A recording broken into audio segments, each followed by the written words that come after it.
Hello, everyone. I'll begin my presentation with the story of Ronnie McNaught. On August 31, 2020, McNaught began a live stream on the social media website Facebook. His best friend, Joshua Steen, encountered the stream. He did not initially find it unusual, as McNaught had routinely done live streams in the past. But he became alarmed when he realized that McNaught was intoxicated and holding a rifle. Steen allegedly attempted to intervene numerous times, particularly when McNaught misfired the rifle. Hoping that Facebook would cut off the stream and end the video feed, preventing people from seeing into McNaught's home while Steen sought police intervention.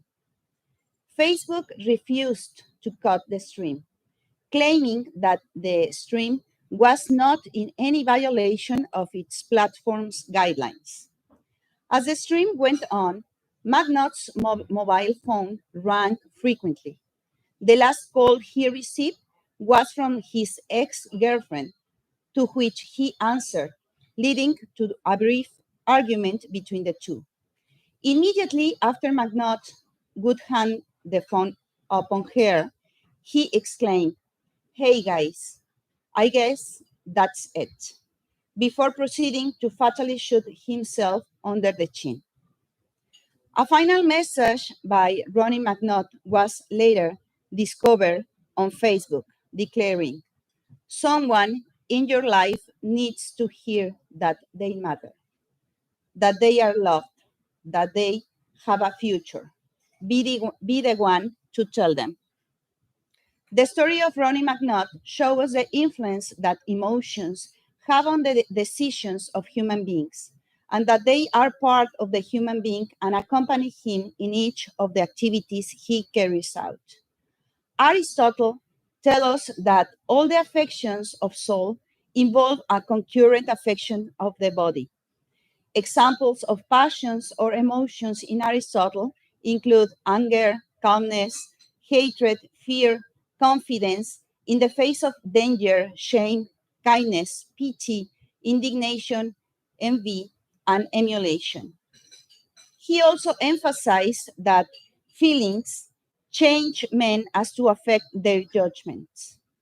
And this has everything to do with his primary rationale. This was the main reason why he studied them profoundly. Emotions are related to internal regulation. Aristotle recognizes that we cannot choose our passions the way we choose our actions, but adds that the dispositions to undergo the passions can be chosen. This is because such dispositions are associated with character, something that, according to Aristotle, can be voluntarily shaped over the time by means of a process of habituation. If the media could help us to guide our emotions to be better human beings, this kind of situations would hardly happen. In antiquity, emotions were guided or conducted by educators through the tragedies or stories they used to sing in order to gain identity from the character. This would shape the Greek society. Today, we do not have this good guidance anymore, but we do have internet, with, uh, which knows everything, or at least this is the common belief. Algorithms mandate our interactions on social media sites, choosing the newsfeed of one friend and excluding another's. They elicit our emotions according to our own information. Today, we live in the internet age, which has been gradually and subtly changing the way in which we experience ourselves and the world we live in. The internet is no longer merely another tool that people use, but an environment within which they operate and live. Or as Nicholas Carr states, the internet has become the all-in-one tool where we can do anything, even express our feelings in different communities that we call social network sites. This could be dangerous because we expose our private life in a public space, waiting for the approval of people we don't know at all. What we share is not only what we like or we don't. It seems we need our private life to be legitimated in the public sphere. In this sense, broadcasting our lives on the social networks also involves the everyday exteriorization of emotions onto the technical mediators. But why? Is it possible for a human being to not have another physical people to talk to? And is it possible to feel emotions without a physical presence?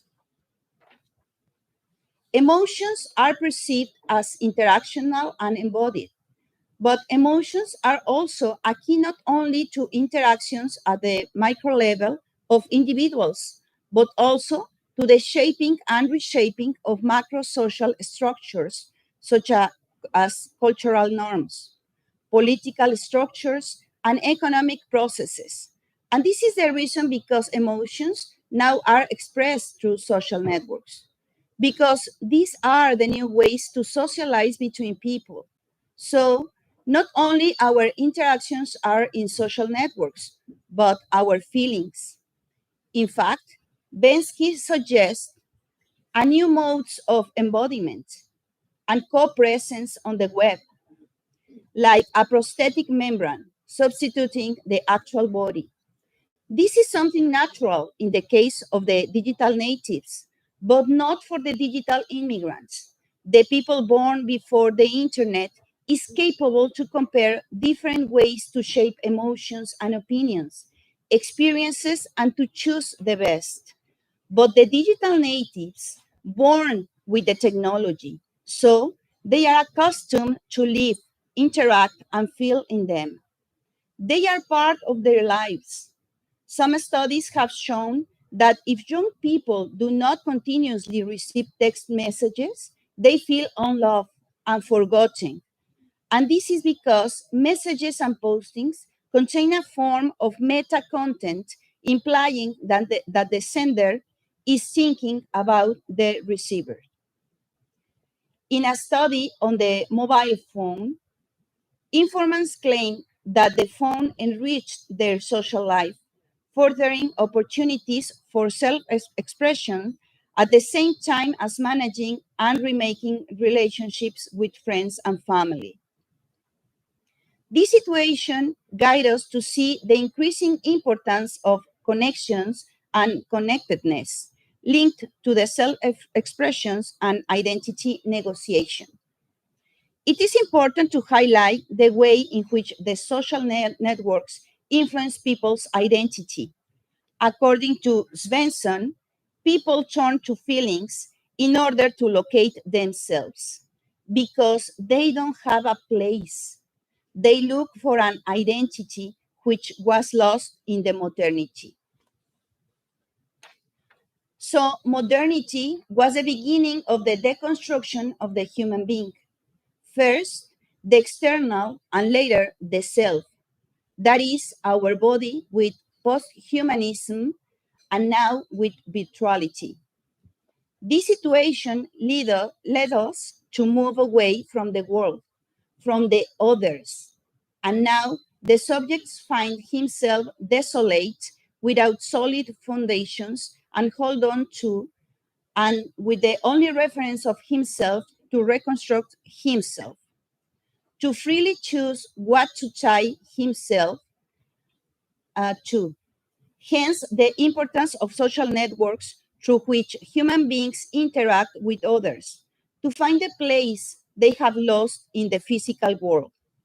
Thus, in accordance to Svensson, in the social networks, people have actively managed feelings in order to make their personalities fit for public contact. Emotions online are in this way used as resources in the identity work of the user. Through the emotions, we negotiate identity and status among peers online. In this sense, users hope that their online relations or negotiations will be recognized by likings, postings, and thumbs up from peers. Such recognition, in turn, can be used to negotiate and reaffirm status and group belonging, and this practice becomes addictive. Tristan Harris has compared the operation of Facebook, Twitter, Instagram to the work of slot machines in Las Vegas. Like the sound of a slot machine, the sound of a notification causes an adrenaline rush. It's not a tool, it's not just a tool, it's an addictive technology. The numerous social networks, applications, and tools do their best to make us think little or nothing about the physical world. There is no room for reflection in a world where we are preoccupied with designing our own identity 24 hours a day. The structures of the social networks, its rules and addiction have led us to find ourselves with a digital vacuum. We give our time, our space to a place where free identities gather together, where there are no clear rules and where I can be whoever I want. We live enchanted by the internet, and we rarely and only occasionally notice that we are missing something. We have found a perfect embodiment for us on the net, which suits us and matches with our desires. We don't have to make any effort on the physical world because we have all we need on the social networks. Even love. According to Robbins, we waste our time for the perfect lover instead of creating the perfect love. Through dating applications, the human being has taken emotions to the maximum in social networks. Feelings are no longer enough, but the company that I have lost due to my addiction is needed. Today, the way to have a relationship has changed. Many people spend much of their time searching the catalog offered by these applications for the perfect love. Through the virtual world, an attempt has been made to recreate a new space for the human being, a space that distances him from real people, to introduce him to fantasy, to the unreal. This world has made a person lose the most important thing, himself. The lack of reflection, of criticism, the lack of others had led us to loneliness, anguish, and fear. Today, we are in a point of time where more social networks exist than in the entire history of the human being. And even so, the suicide rates among young people are the higher.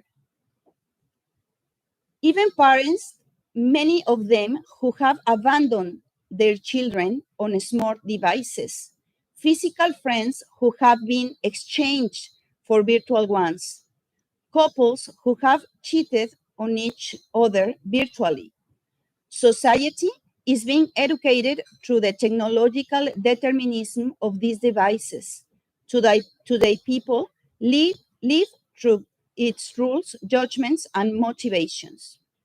The most terrible thing about this situation is that we have freely and maybe irrationally chosen the path. We have given more value to technology, put it on top of ourselves, abandoning ourselves. We have abandoned the structures, rules, and values which let the overhuman emerge. Now technology, algorithms, and super machines frame the man. Thank you very much.